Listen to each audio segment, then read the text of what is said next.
ಇನ್ನೊಂದು ಮಾತು, ನಿನ್ನ ರಮ್ಯಾ ಮೇಡಮ್ ಅವ್ರು ಕಂಪ್ಲೇಂಟ್ ಕೊಟ್ಟಿದ್ದಾರೆ, ಅವ್ರದ್ದೆಲ್ಲರೂ ಅವ್ರನ್ನ ಪ್ರಶ್ನೆ ಕೇಳ್ತಾರೆ, ಬೇರೆ ಸಮಯದಲ್ಲಿ ರಮ್ಯಾ ಅವ್ರು ಇಂಗ್ಲೀಷಲ್ಲಿ ಮಾತಾಡ್ತಾರೆ, ಈ ಸಮಯದಲ್ಲಿ ಮಾತ್ರ ಕನ್ನಡ ಸುಲಲಿತವಾಗಿ ಮಾತಾಡ್ತಾರೆ ಹೇಗೆ ಅಂತ. ಸರ್ ಒಂದು ಕೇಳಿಸ್ಕೊಳ್ಳಿ, ಇವರೆಲ್ಲ ಅನ್ಎಜುಕೇಟೆಡ್ ಫ್ಯಾನ್ಸ್, ಅವ್ರಿಗೆ ಇಂಗ್ಲೀಷಲ್ಲಿ ಹೇಳಿದ್ರೆ ಏನು ಅರ್ಥ ಆಯ್ತು? ನಿಮ್ಗೆ ಆ ಕನ್ನಡ ಅರ್ಥ ಆಗಲ್ಲ, ಇಂಗ್ಲೀಷ್ ಅರ್ಥ ಆಗಲ್ಲ ಅಂತ ಕಂಡ್ರು, ಅವರು ಕನ್ನಡದಲ್ಲಿ ಇರೋದು.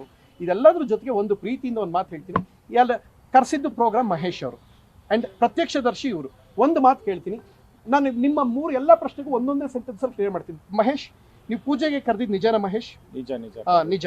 ಅಲ್ಲಿ ಬಂದಾಗ ಪೂಜೆ ಮುಗಿಸ್ಕೊಂಡು ನನ್ನ ಪಾಡಿಗೆ ನಾನು ಕಾರ್ ಹತ್ತೋದಾಗ ಬಲವಂತವಾಗಿ ಕರ್ಕೊಂಡೋದ್ರು ಅಥವಾ ನಾನೇ ಅವ್ರ ಕಡೆಗೆ ಹೋದ್ನ? ಸರ್ ಬಲವಂತವಾಗಿ ಕರ್ಕೊಂಡೋದ್ರು ನಾನೇ ಅವ್ರ ಕಡೆ? ಹೌದು, ಅವ್ರು ಕರೆದಿದ್ದಕ್ಕೆ ಸರ್ ಹೋದ್ರು. ಆಯ್ತು. ಅಲ್ಲಿ ಹೋದಾಗ ಮಾತುಕತೆ ಆಡ್ಬೇಕಾದ್ರೆ ವೆಪನ್ ತೆಗೆದ್ರ ಇಲ್ವಾ? ಅವರು ವೆಪನ್ ತೆಗೆದ್ರ ಇಲ್ವಾ ಅಷ್ಟೇ ಕೇಳ್ತಾರೆ ಜನ. ಅವರು ತಲೆ ಎಳ್ಳರ್ಸೋದ್ರಲ್ಲಿ ಬಾಯಿ ಹೇಳಬೇಕು, ಭಗವಂತ ನಾಲ್ಗೆ ಕೊಟ್ಟವನೇ. ಹೌದಾ ಸರ್? ಇನ್ ದಾಖಲೆ ಸಿಗ್ತಾ ಸರ್? ಇದಿಷ್ಟೇ. ಕೇಳಿ ಸರ್ ಅವ್ರನ್ನ, ಕೇಳಿ ಸರ್. ಅವ್ರು ಹೇಳ್ತಾರೆ ಮಹೇಶ್ ಬಗ್ಗೆ ನಾ ಮಾತಾಡ್ತೀನಿ ಇರ್ರಿ ಸರ್. ರಕ್ಷಕ್ ಬಗ್ಗೆ ನಾ ಮಾತಾಡ್ತೀನಿ. ರಕ್ಷಕ್ ಅವ್ರ ಪಾತ್ರ ಏನಾಗಿತ್ತು ಅಲ್ಲಿ? ಸರ್ ರಕ್ಷಕ್ ಬಗ್ಗೆ ಹೇಳ್ತೀನಿ ನೋಡಿ. ಅವ್ರು ಬಂದಿರೋದು ನಿಜ, ನಾನು ಅವ್ರ ಜೊತೆಗೆ ಬಂದಿದ್ದು. ನಾನು ಬಂದಿರೋದೇ ರಕ್ಷಕ್ ಪರವಾಗಿ ಅಂತ ಕಳಿ.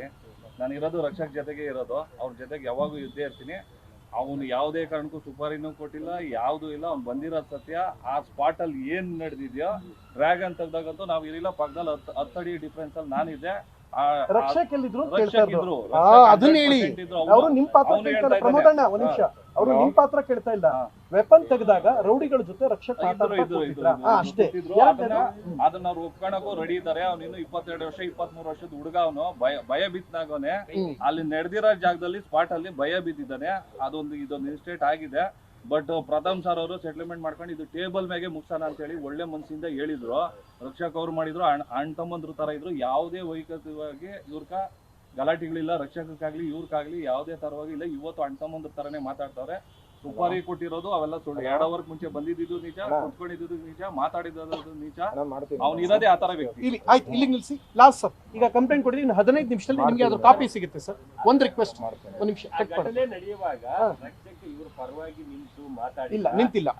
ಆ ಘಟನೆ ರಕ್ಷಕ ಅವ್ರ ಪಾತ್ರ ಏನಾಗಿತ್ತಲ್ಲಿ? ಎದುರ್ಕೊಂಡ್ಬಿಟ್ಟವನಂತ ಹೇಳ್ಕೊಂಡ್ಬಿಟ್ಟಿದ್ದಾನೆ ಸರ್. ಭಯ ಬಿದ್ದಿದ್ದಾನೆ ಸರ್ ಅವನು. ಭಯ ಬಿದ್ದು 1 ಅಡಿ 2 ಅಡಿ ಪಕ್ಕಕ್ಕೆ ಹೆಜ್ಜೆ ಇಕ್ಕಿದ ಸರ್. ಅಂದ್ರೆ ಇದನ್ನ ನೋಡ್ದ ಅವನು ಯಾರು ವೆಪನ್ ತೆಗೆದಿದ್ದಲ್ವಾ ಸರ್? ಈಗ ಅವನೇ ಸ್ಟೇಟ್ಮೆಂಟ್ ಕೊಡ್ತಾನೆ, ಅವನೇ ಅರ್ಥ ಆಯ್ತಾ ಸರ್? ಈಗ ಈಗ ಅರ್ಥ ಆಯ್ತಾ ಸರ್? ಪೊಲೀಸ್ ಅವ್ರು ಬಿಡಲ್ಲ ಸರ್, 100% ಬಿಡಲ್ಲ ಸರ್. ಈಗ ಅರ್ಥ ಆಯ್ತಾ ಸರ್ ನಿಮ್ಗೆಲ್ಲರಿಗೂ? ಸರ್ ನನ್ನ ಹೆಸರು ಪ್ರಮೋದ್ ಅಂತ ಸರ್. ಇಲ್ಲಿಗೆ ಮುಗೀತು. ಲಾಸ್ಟ್ ಒಂದು ಮಾತು ಹೇಳ್ತೀನಿ ಸರ್. ಈ ಒಂದು ಆಕ್ರೋಶದಲ್ಲಿ, ಸತತ ನೋವಿನಲ್ಲಿ, ನನ್ನ ಮಾತುಕತೆ ಏರಿಳಿತದಲ್ಲಿ ಬಂದಿದೆ ಅಂದ್ರೆ ಆ ಮಟ್ಟಿಗೆ ಪರ್ಸನಲ್ ಲೈಫಲ್ಲಿ ಒಂಚೂರು ಡ್ಯಾಮೇಜ್ ಆಗ್ತಾ ಇದೆ ಸರ್. ಸರ್ ನಿಮಗೆ ಇದು ಹೇಳ್ತಾರೆ ಸರ್, ನಿಮಗೆ ನಮ್ಮ ಪರ್ಸನಲ್ ಲೈಫಲ್ಲಿ ಒಂಚೂರು damage sir. Request sir. Sir ಅಲ್ಲ, ನಾನು ಏನು ಹೇಳ್ತೇನೆ ಕೇಳಿ. ಪರ್ಸನಲ್ ಲೈಫೆಲ್ಲ ಒಂಚೂರು ಡ್ಯಾಮೇಜ್ ಆಗೋ ಮಟ್ಟಿಗೆ ತುಂಬ ಥ್ರೆಟ್ಟಿಂಗ್ ಆಗ್ತಾ ಇದೆ ಸರ್. ಸೊ ಹಿಂಗಾಗಿದೆ ಅಂದಾಗ ನಾವು ಬೇರೆ ನಿರ್ಧಾರ ತಗೋಬೇಕಾಯ್ತು, ತೊಗೊಂಡಿದ್ವಿ ಸರ್. ಇವತ್ತಿಂದ ಆಮರಣ ಅಂತ ಉಪವಾಸ ಕೂತ್ಕೊಳ್ತೀವಿ, ಯಾಕೆಂದ್ರೆ ಅವರು ಇದ್ರ ಹಿಂದೆ ಇದ್ದಾರೆ ಅಂತ ನನ್ನ ನಂಬಿಕೆ. ಅವ್ರು ಬಂದು ಸ್ಟೇಟ್ಮೆಂಟ್ ಕೊಟ್ಟು ಕ್ಲಿಯರ್ ಮಾಡಲಿ ಸರ್. ಒಂದು ಅದು ಇಲ್ಲ ಅಂದ್ರೆ ಅಲ್ಲಿ ಕೂತ್ಕೊಡ್ತೀವಿ. ನಾನು ಹೇಳಿದ್ದೀನಿ ಹೇಳಿದ್ದೀನಿ. ಅಲ್ಲ ಸರ್, ನಮ್ಮ ಮನೆಗೆ ಥ್ರೆಟ್ಟಿಂಗ್ ಬರ್ತಾ ಇದ್ದಾನೆ ಸರ್. ಲಾಸ್ಟು ಇನ್ಸ್ಪೆಕ್ಟರ್ ಯಾರು ಜ್ಞಾನ ಭಾರತಿ ಇನ್ಸ್ಪೆಕ್ಟರ್, ನಾವು ಅಷ್ಟು ಕಂಪ್ಲೇಂಟ್ ಕೊಟ್ಟಾಗ ಏನೂ ಆಗಿಲ್ಲ ಅಂದ್ರೆ ವೆಪನ್ ತನಕ ಬಂದಿದೆ. ಈಗ ನಾನು ನ್ಯಾಯ ತಗೊಂಡೇ ಹೋಗ್ಬೇಕು ಇಲ್ಲಿಂದ. There is no other way.